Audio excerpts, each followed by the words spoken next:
Chères lectrices, chers lecteurs, je suis très heureuse de vous retrouver encore une fois dans votre rubrique préférée lecture et littérature. Aujourd'hui, nous allons parler d'un écrivain algérien.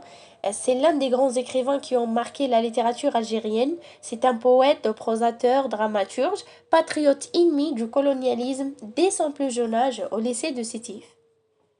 Il s'agit bel et bien de l'écrivain algérien Keteb Yassine. Keteb Yassine est né le 2 août 1929 à Zéro Youssef, la commune de la wilaya de Constantine, et mort le 28 octobre 1989 en France. Son père était wekil judiciaire et apôtre de double culture française et musulmane.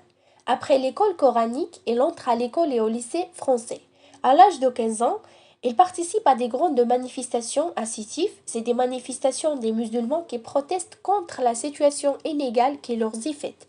Keteb est alors arrêté et emprisonné 4 mois durant.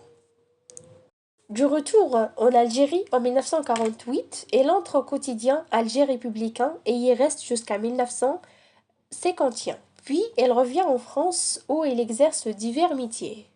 En 1986, Keteb livre un extrait d'une pièce sur Nelson Mandela et reçoit en France le Grand Prix national des lettres. Instruit dans la langue du colonisateur, Keteb considérait la langue française comme le butin de guerre des Algériens et il l'a pris comme langue de ses écrits. Comme il l'a déclaré en 1966, j'écris en français pour dire aux Français que je ne suis pas français.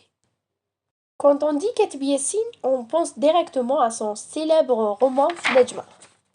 Keteb Yassine a montré au monde à travers ce livre l'histoire d'un pays dans toute sa difficulté d'être.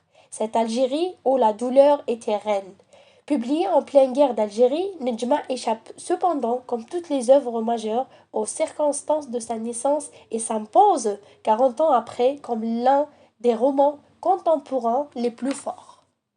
La merveilleuse histoire de Nedjma nous a poussé à vous inviter, vous, nos chers lecteurs, à lire ce livre et de le découvrir avec nous. Pour les gens qui l'ont déjà lu, on vous invite à le relire encore une fois et nous faire des résumés. Et le meilleur résumé sera partagé sur notre page. Comme ça, nous allons donner l'occasion à nos jeunes lecteurs, ceux qui ne le connaissent pas, pour connaître l'un des grands œuvres de la littérature classique algérienne et connaître l'un des grands écrivains qui est considéré comme le fondateur de la littérature algérienne, Monsieur Keteb Yassine. J'ai hâte à lire vos résumés et j'ai hâte à échanger et débattre sur cette œuvre. J'attends vos retours sur ce livre. Merci, à bientôt.